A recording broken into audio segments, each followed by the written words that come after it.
Welcome back to Autoscope. Built on a Kenworth truck chassis, the 2026 Kenworth Motorhome is a unique conversion.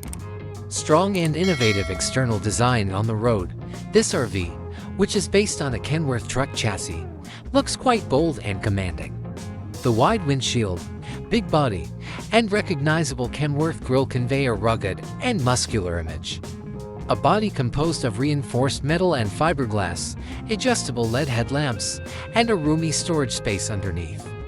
High-capacity solar panels are also installed on the roof of certain versions to help with off-grid power requirements. These RVs are frequently fitted with a hydraulic slide-out mechanism that allows the living room and bedroom to be substantially larger when parked, increasing the living space. 5-star luxurious interior. The 2026 Kenworth Motorhome's interior is as luxurious as that of a 5-star hotel. A clever layout and high ceilings give the room a feeling of openness. One important component is the kitchen. It has full-size appliances, such as a huge refrigerator, microwave, convection oven, induction cooktop, and twin sinks.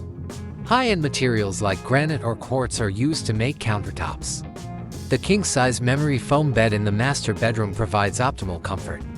Additionally, there is ambient lighting, a flat-screen TV, and a large closet. Usually, the living area has a sofa and chairs that may be rearranged. Modern entertainment features including a 4K TV, surround sound, and satellite connectivity are included as standard. A potent PACCAR MX-13 diesel engine, capable of producing up to 510 horsepower and 1,850 pounds-ft of torque, powers this motorhome. This engine guarantees dependable operation for heavy-duty towing and long-distance driving. There may be a hybrid electric engine option available for some vehicles. Smart home technology is fully integrated into the 2026 Kenworth Motorhome through a mobile app or digital dashboard. Drivers and passengers can manage security, entertainment, climate control, and lighting systems.